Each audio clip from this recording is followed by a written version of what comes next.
Ward by J.C. McCrae. A production by Parahuman Audio. Performed by a cast of fans and volunteers. Please visit parahumanaudio.com to learn more.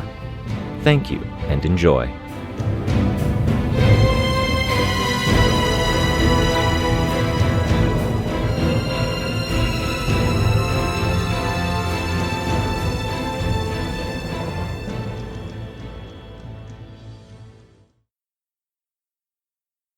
Arc 11, Blinding, Chapter 4. The schism remained. The shepherds, advance guard, wayfarers, and kings were absent. The room would have felt crowded if everyone was present, and it felt too empty with the more aggressive heroes gone. I wondered if there was ever a group size that would feel natural. We'd wanted to gather information.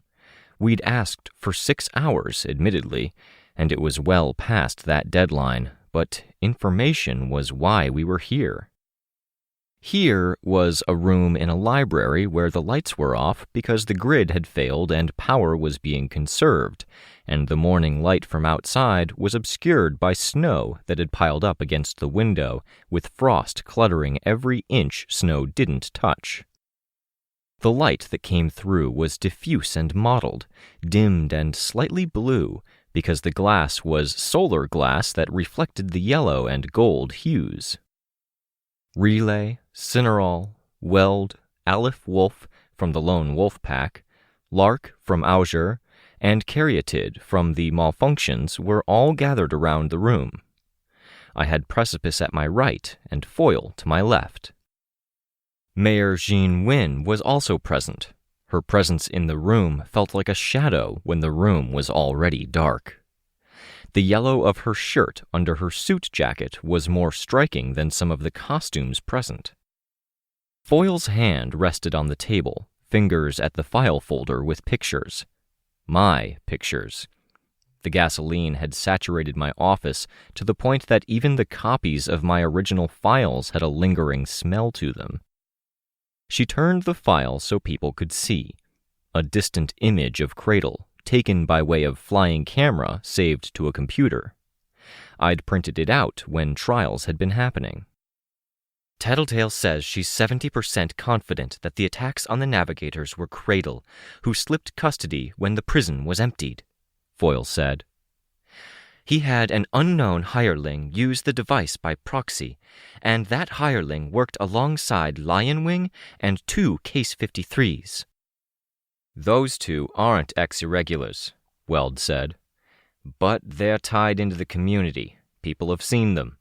I've put out some feelers, but I can't promise results. 70% certainty that Cradle is responsible isn't 100%, Cineral said.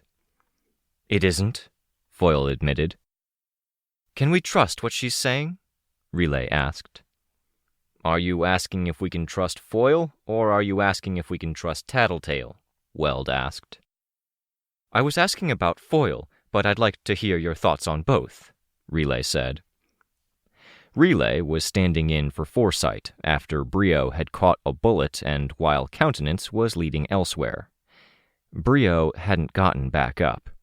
I was a little worried that Relay was closer to the leadership, which was about 25% personal bias and 25% that he knew I had my doubts.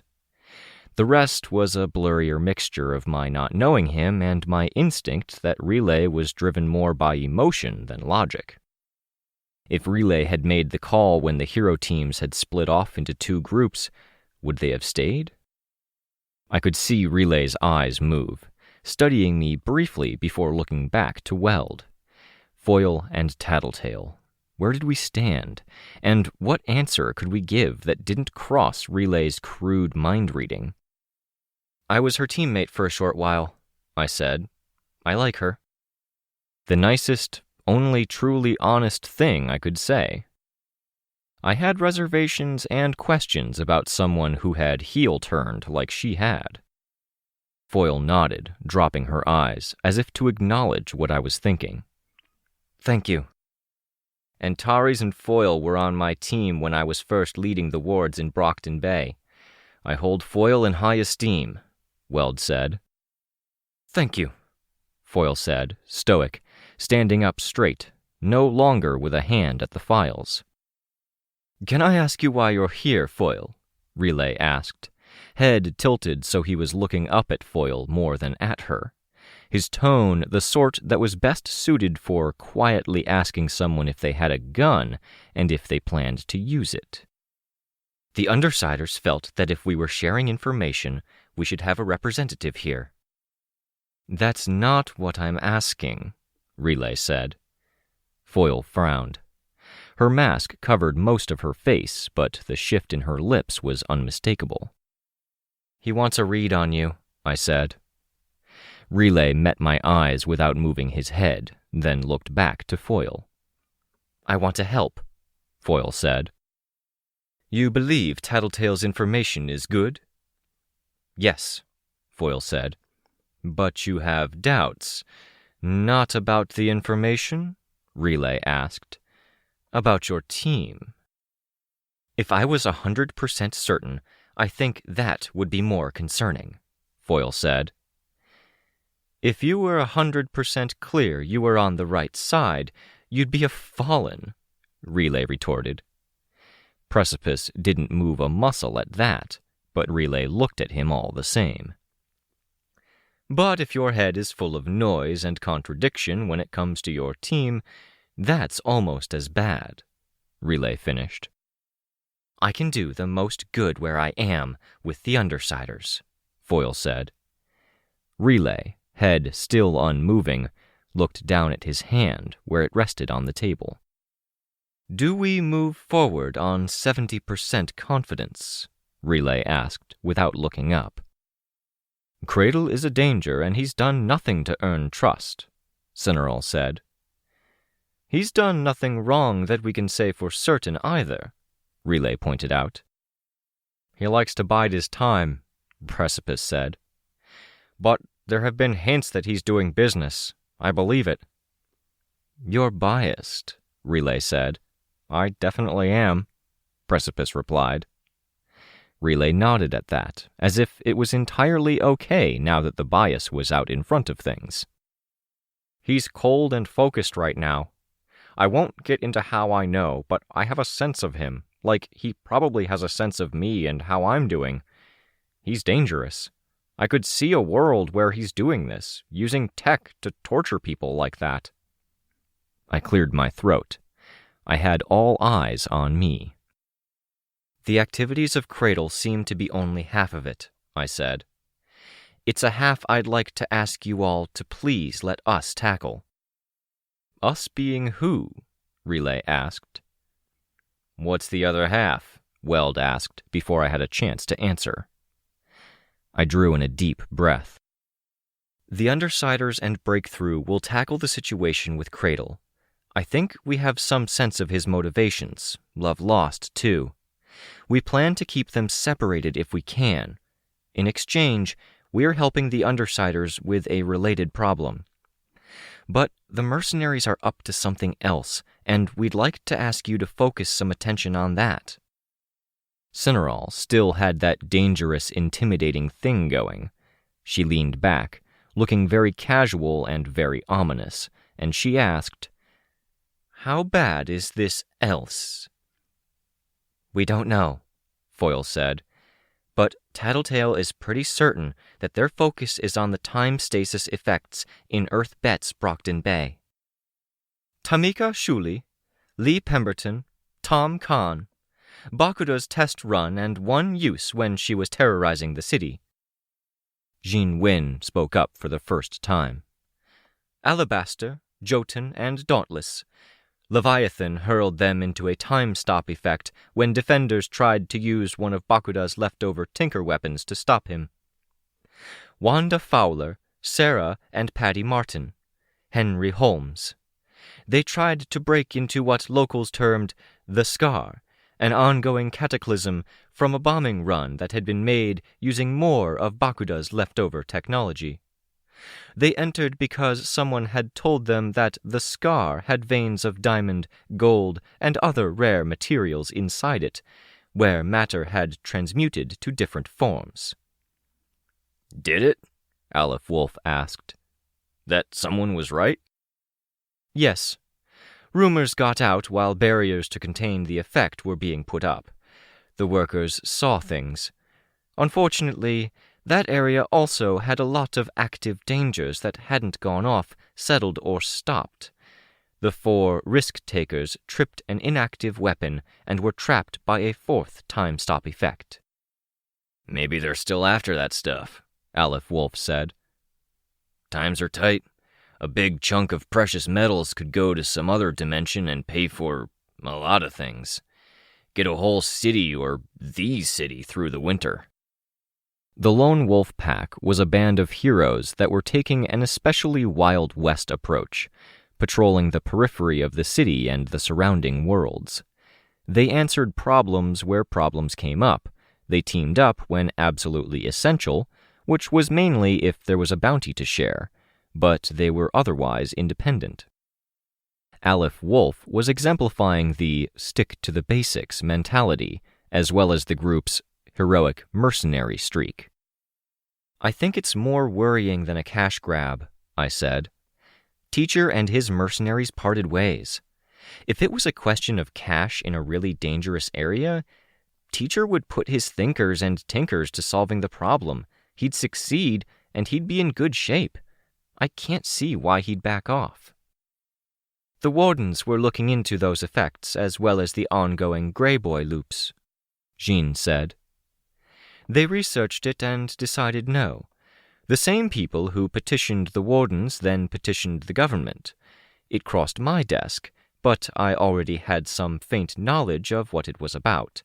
I considered, researched, and came to the decision that, yes, I know a way to undo the effect. No, I won't actually do it."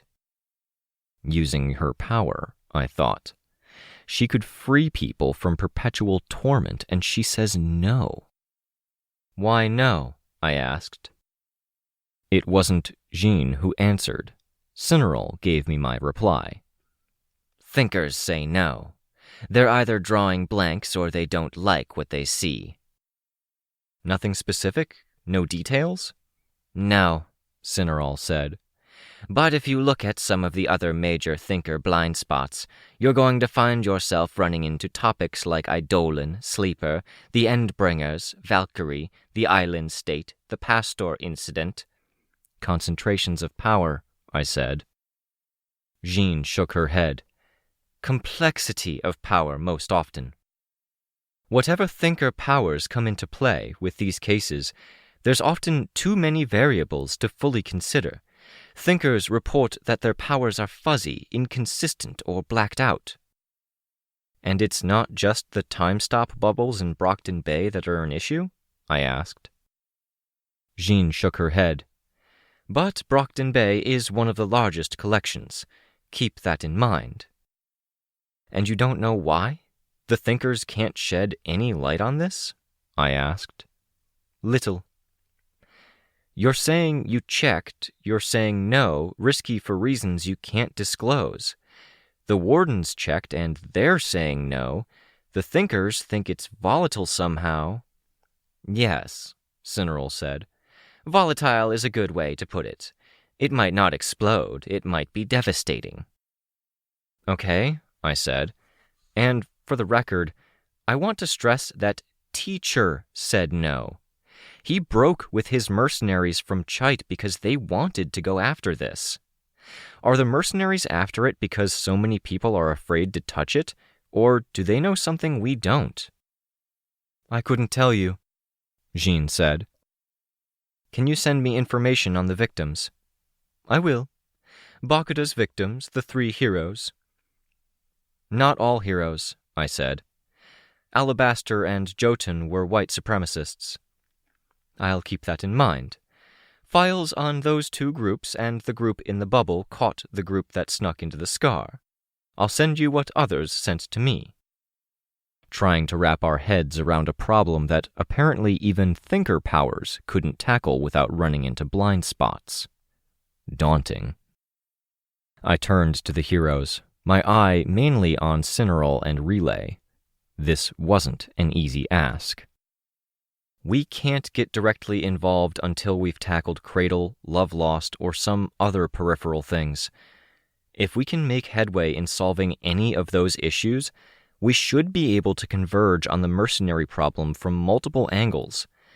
In an ideal world, we'll catch up with them from the flanks while you're approaching from the front.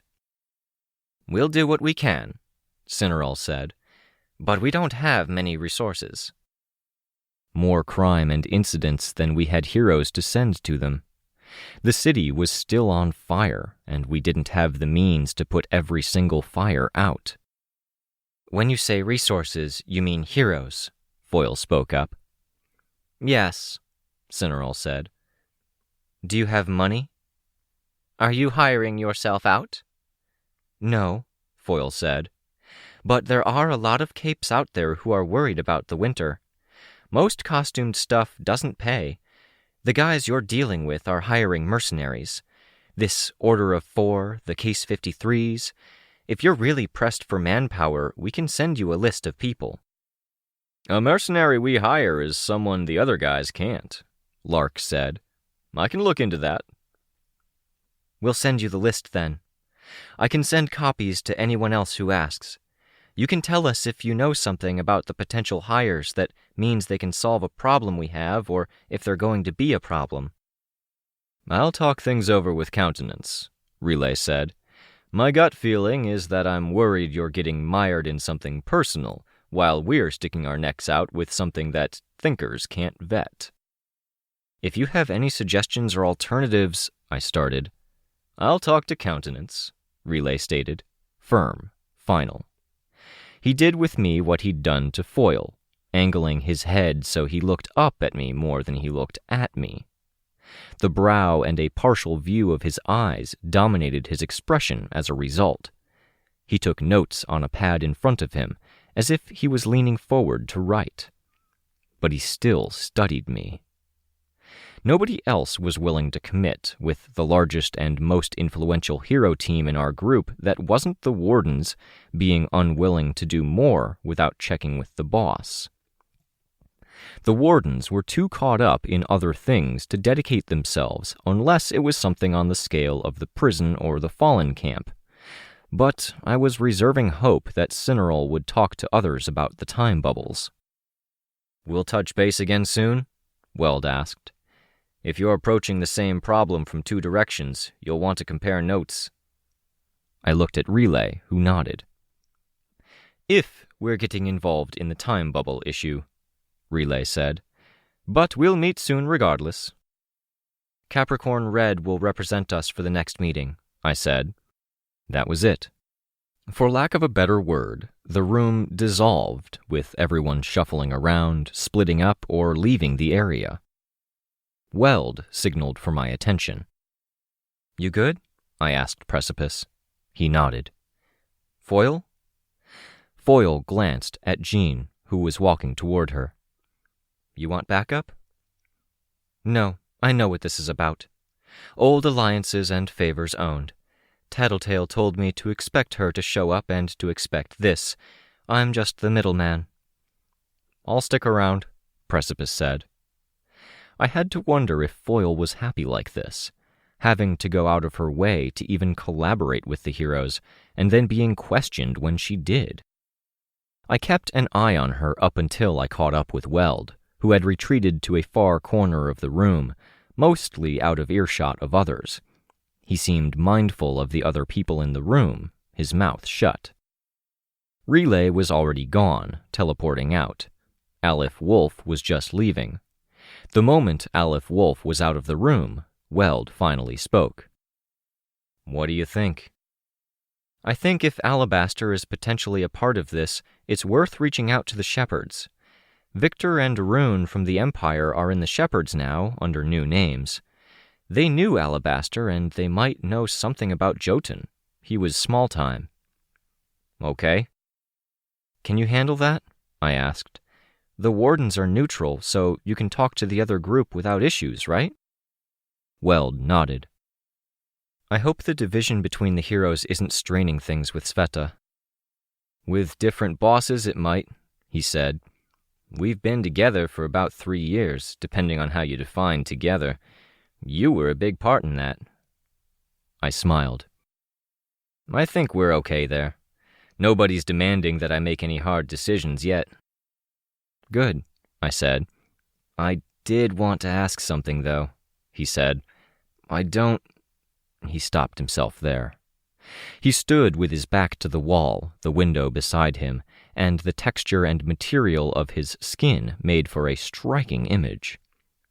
What's going on? I don't have a lot of friends that I can talk to about certain things, he said. I have my teammates, but few who have spent any amount of time around Case 53s. Is it about the Case 53s who are doing mercenary work? No, it's not that. It's more awkward. With that, I knew just what he was talking about. Ah, I get it now, I said. He didn't reply, and I didn't press. More of the heroes filtered out. Jean was talking to Foyle, with Precipice standing beside Foyle, not really joining in. She welcomed me home from my mission away with affection. I'm assuming she talked to you about it? Yeah. She brought it up after? She seemed really happy. I didn't get details. Can I... He started. I don't want to put you in an awkward position, but I don't know who to bring it up with. Ask or share, I said. I get the feeling it'll do more harm if you don't. It wasn't good, Weld said. My heart sank. I love her, don't get me wrong. I was game to experiment and find something that worked, but none of it worked. None of it. Fuck, I said under my breath. My fingers dug into my arms. Damn it. Well put, Weld told me, sounding just as miserable. Can you communicate? Find a way? I saw Weld already shaking his head. I thought I'd play along to make her happy, like I do when she wants to experiment with food. We've had some small, tiny successes there. Maybe there could be a success to be found here. Of course. I spent a while thinking about it. I think I was wrong, thinking I could do that. I think each time I try to play along, it's only pushing me away. It takes what we can't have and pushes it into my face. I snapped my head around, looking at him. His forehead was creased, brow knit. Quicksilver eyes looked back at me. I know it's a fucked thing to say, but I like girls, and part of that is liking girls' bodies. Sorry if that's TMI. I haven't had one of these conversations with anyone. I shook my head. My heart was pounding in my chest, as calm as I was trying to appear. I feel like a traitor even saying it. Saying I've entertained thoughts about breaking up with... I stabbed my finger at his shoulder, using the wretch to give that finger the power to push his heavy metal body. I pushed his shoulder into the window's frame, indenting the metal and damaging the wood. Ow, he said. He blinked, metal closing over those liquid silver eyes with etched irises. Actually pretty close to feeling pain there. Ow. That registered. Breaking up? I asked him, my voice hard. It crossed my mind after the other night, and the nights since. I know that makes me the scummiest hypocrite, saying I'm not sure I can date a Case 53 when that would disqualify me in a lot of people's eyes. I dropped my finger. No, I said. You're not. You don't have to lie, he said. I'm not. You don't have to date a Case 53 any more than a black person would have to date another black person. That's a screwed up mentality. It's different, Weld said. Being black is the most normal thing in the world. Being me, being Sveta, being Chantilly or Gentle Giant, it comes with complications. If you were disabled, you would not be obliged to only date disabled people. Weld shrugged. With his broad shoulders decorated with melted fragments of metal, it was a pretty dramatic movement. You can say that, but I still feel like a hypocritical scumbag. I don't think you're a hypocrite. I do think you're a bit of a scumbag talking about dumping my best friend. Weld nodded, with enough fervor that I felt bad for being hard on him. I want to do right by her. I mean it when I say I love her, but that love gets confused. Confused? It's there, but I don't know if it's the love I feel for the woman I'm going to marry, a girlfriend, a best friend, or even a... He didn't finish the sentence. He was being really open. Maybe more open than he'd been with anyone except Director Armstrong, at least with this stuff. But he didn't finish the sentence. It's like trying to compose something and skipping out on the vocals or the strings. Percussion would be a better metaphor, I said. I didn't smile as I said it, and Weld didn't smile as he heard it. There's no workable physical aspect, and I want that aspect. I folded my arms. Weld did much the same. Fuck. Fuck, fuck, fuck, fuck, fuck, fuck! At the other corner of the long conference room, Jean was leaving. Precipice and Foyle hung back, talking with one another. Fuck it all. Fuck. Fucking why did this have to be so hard? Precipice shot me a curious look. Foyle walked past him, and for a second I thought she was walking around the table to approach us, interrupting the conversation. She was walking to the window, though, still at the far end of the library's conference room, looking down toward the parking lot, then out at the city. Precipice indicated a portal in the distance, cutting into the sky. I'll make you a deal, I told Weld. Please, anything you can offer. If I could feel sick, I think I actually would feel sick over this. You tell me before you do anything. You promise me you will, and you keep that promise. Because if you do something like break up with her on impulse, it's going to be worse. Weld nodded. And I swear, if you tell her the actual reason why, I will tear your arms off. How do I do that? Weld asked. I want to communicate, be honest that it's not all that great, and try more avenues before claiming defeat. Not that there's many more, but she's not stupid. She can connect the dots, if that's the big issue we're wrestling with, and then I break up with her without explanation. He'd talked about feeling sick, but I was the one who felt that way now. Poor fucking Sveta. The deal, I said, because I couldn't answer the question that easily if addressing it directly, is that you warn me in advance if you make a decision. I'll be there for her with ice cream and my shoulders ready to cry on. Okay, Weld said. I'm not sure I'm there yet. The decision, I mean. Second part of the deal? Figure out a way that explains it, okay? That makes it not about her lack of a body or physical incompatibility, because that will annihilate her. Yeah, Weld said. For that, you need to take time, and you need to give me time. Let me research. Let me ask questions. We've looked at a lot of options and possible power interactions, Weld said. Let me research, I said, my voice terse to the point that it was almost hostile. Then I will, Weld said.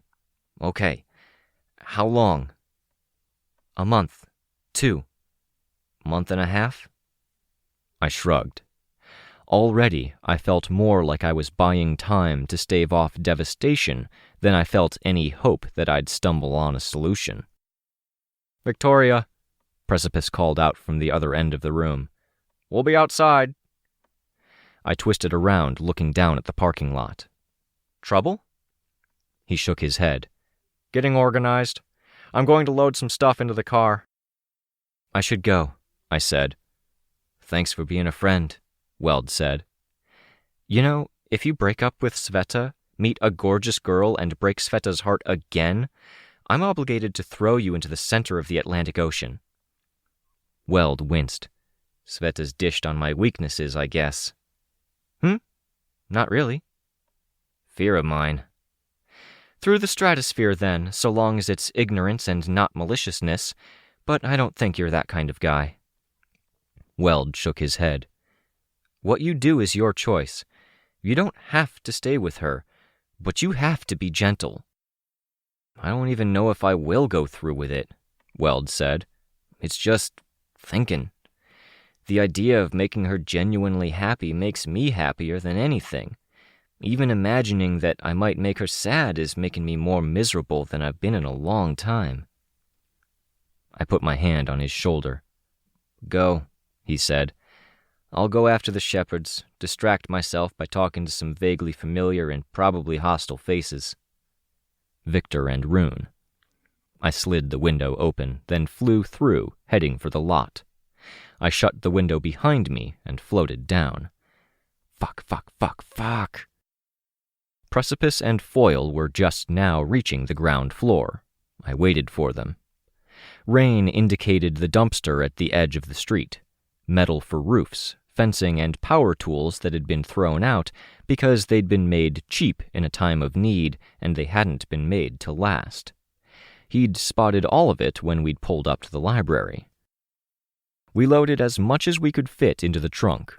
Foil used her power to slice some pieces of corrugated metal into smaller chunks. We climbed into the car.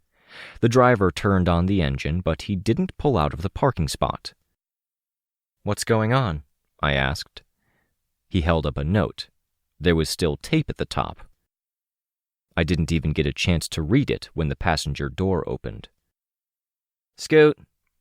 I turned to look. Rein was shifting to the middle seat. At the open door, Imp was climbing into the car. "What were you doing?" I asked, trying to sound more casual than suspicious and unsure if I was succeeding. I was usually better at that, but conversation with Weld. "Went with Mrs. Wynne. When she was done talking to us, she got on her phone to talk to her hubby and some guy called Balmander." "And?"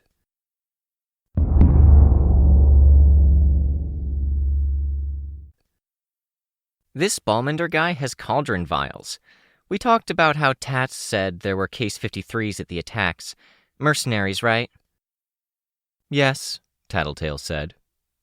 Both groups were assembled in the hideout, with only Rachel absent. They'd decided it was time to call her. Sveta sat beside me, very still as she watched Imp. "They were talking out loud about whether their vials could be responsible for the new cases." "And?" Sveta asked, her voice tight. "And they think no." Both teams and a collection of the heartbroken were assembled at our headquarters. I'd thought earlier about how the conference room had felt too empty, but how it would feel too full if everyone was present. This was that weird middle ground, I decided.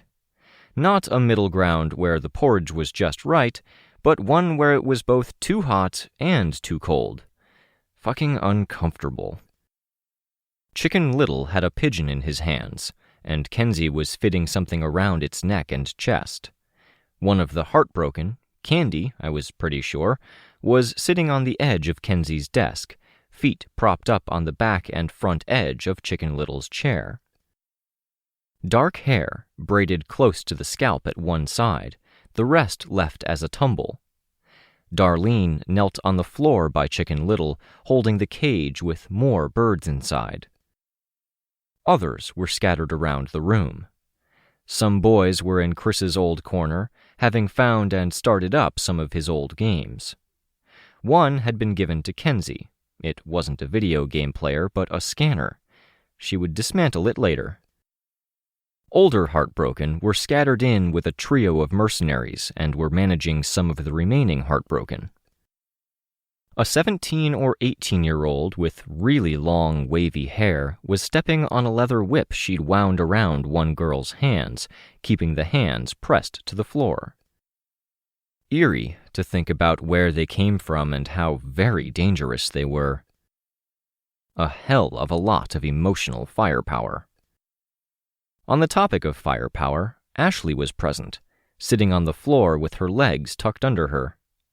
When we hadn't been sharing info as a group, she had been talking quietly to the little girl that was Kenzie's age who had her hands bound by the whip.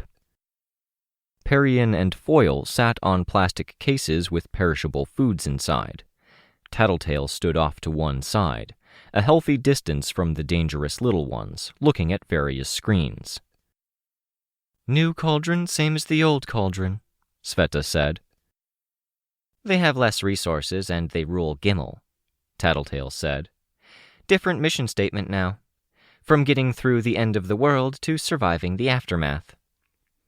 "When you put it that way, you make it sound like they're on our side," Precipice said. "New cauldron, same as the old cauldron," Tattletale said, indicating Sveta, who she'd borrowed the line from. "Doing things that everyone should be unambiguously on board for, and making every enemy possible along the way." "Great," I said. Countenance and I exchanged a few texts while we drove back. Relay gave him a quick recap and he reached out. "He sounds..." "Undecided?" Byron as Capricorn asked. "On the positive side of undecided. Agreeable, but yet to say he's sure he'll do it. They'll try to look after and stall any plans for the mercenaries and what they're planning with the time bubbles. If we catch up or figure out why while we're dealing with the mercenaries' allies, we use that info to help them wrap up." "We can't focus on the mercenaries and stop whatever it is they're doing?" Foil asked. "We don't have leads on them. We do have some loose leads on Cradle's business dealings. Places Love Lost's people have been seen, people they've hurt, and some last known whereabouts of March." "We go after them then," Byron as Capricorn said. "All at once, after one target?" "Coordinated strikes," Ashley said. "I don't know," I said. "I like the focused attack better. Our goal is to keep them from achieving their goals or our worst-case scenario. A focused attack guarantees we take the most problematic person out of the picture." "March," Foil said definitively. I drew in a slight breath. "You don't think so?" she said. Again, a statement, firm. "We're supposed to be cooperating," I said.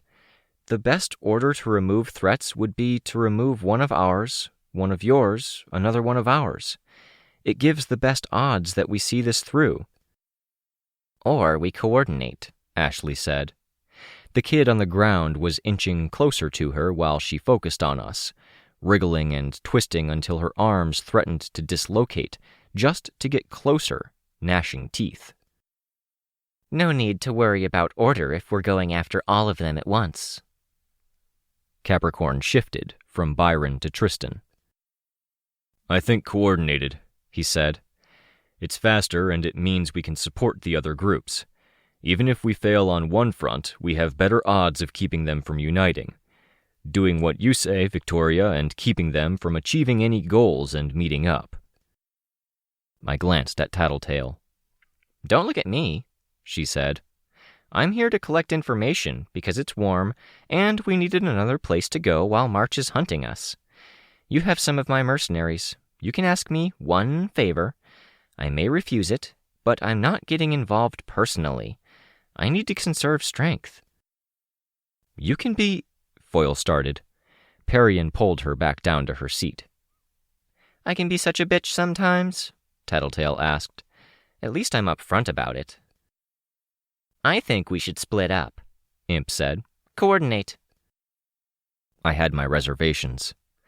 Still, sometimes with groups, a mediocre plan that everyone was on board with was much better than a fantastic plan with disgruntled people and people who had no idea what they were doing or why. I nodded. "Let's get organized to hit them all at once then," I said. 3 groups, 3 raids on March and the 2 members of the cluster.